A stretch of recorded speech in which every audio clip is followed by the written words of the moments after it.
Okay, verify this statement. There's a lot going on here. And there's a lot of wrong things you can do. The first wrong thing, well, no, okay, let's go through the toolbox, right? Could we write everything in terms of sine and cosine? Yes. Could we manipulate and substitute for Pythagorean identities? No. And that's the first mistake that I think people might try to make, right? These Pythagorean identities, I'm going to write it here and then I'm going to erase it.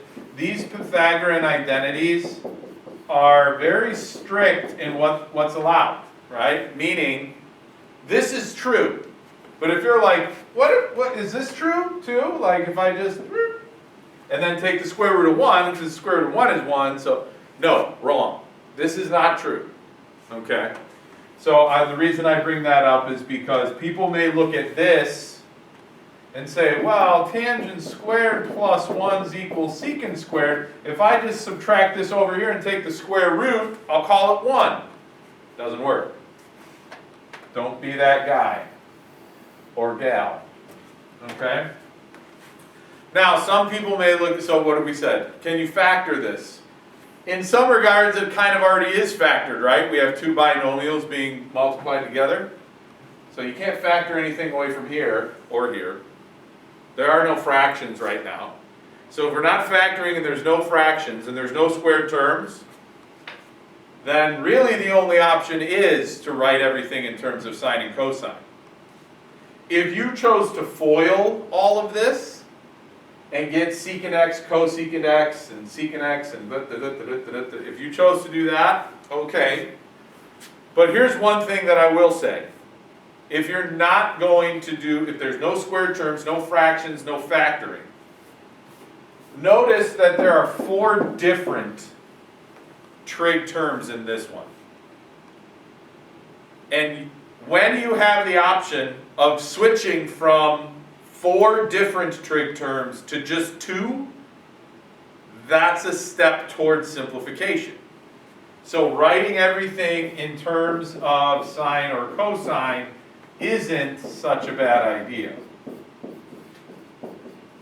Okay, it does introduce fractions where there weren't fractions before, and it does put a fraction with a constant, which we're hesitant to do, but now everything is sine and cosine. And even, hey, look at that. This first binomial has a common denominator, so I can combine those. That's a victory. Now in this second binomial, I can't really do anything right now. And I'll rewrite it. And can I tell you something else that I see a lot is people get stuck at some point, and I like to cover this up every now and then because what you did before shouldn't affect what you do next, okay? But people will look at it and look at it and look at it and look at it, and then they'll see this and they'll be like, oh, I can break that up. But you just put it together.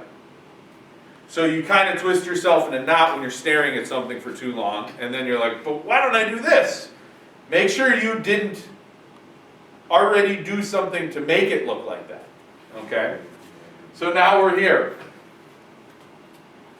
Now, as I said, and I've said, and I'm on record as saying this in the past, having fractions and constants is not a great mix, but this doesn't have to be the number 1. I can write the number 1 any way I want. I can write it as 2 over 2. I could write it as -8 over -8. Or I could write it as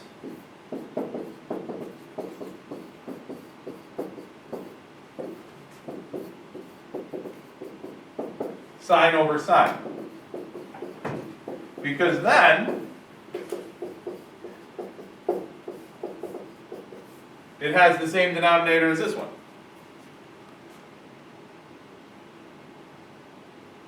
So That's a tool from the toolbox, right? I know I didn't refer to it, but that's a tool from the toolbox.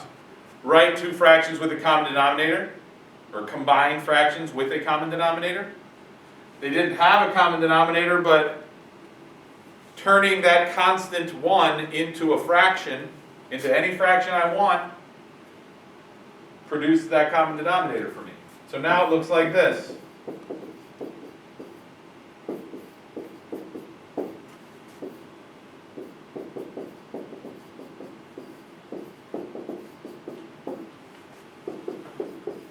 Never lose sight of the fact as well that this is our aiming point, right?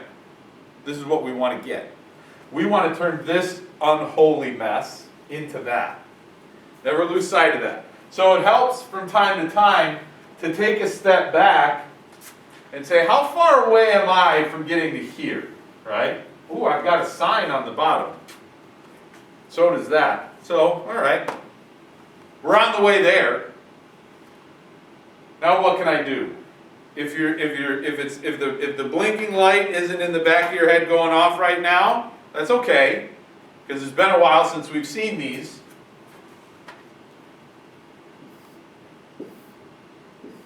But what are these? Right? Those are conjugates. We've kind of got set up here, haven't we? Like, what should we do? We're supposed to multiply these fractions. We should probably multiply those conjugates. And when we multiply conjugates, we get the difference of their squares, 1 squared and sine squared. Right? The bottom looks like this.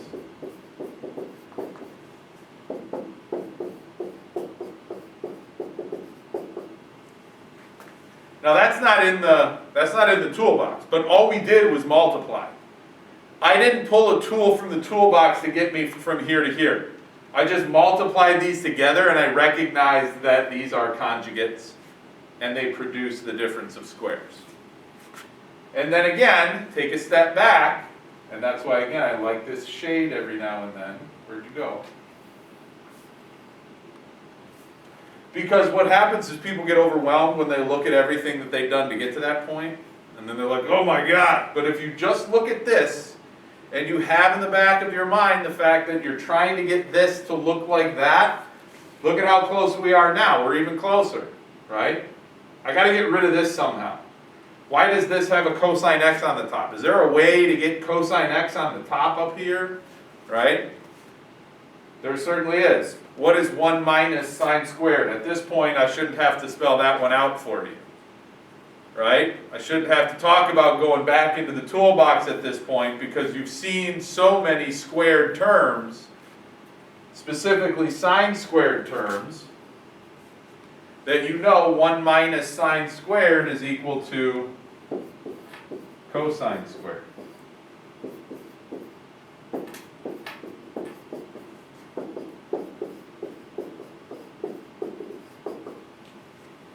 And if I have cosine squared on the top, and a cosine x multiplied on the bottom, booyah.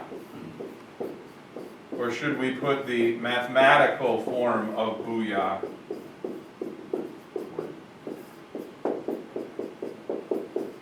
QED.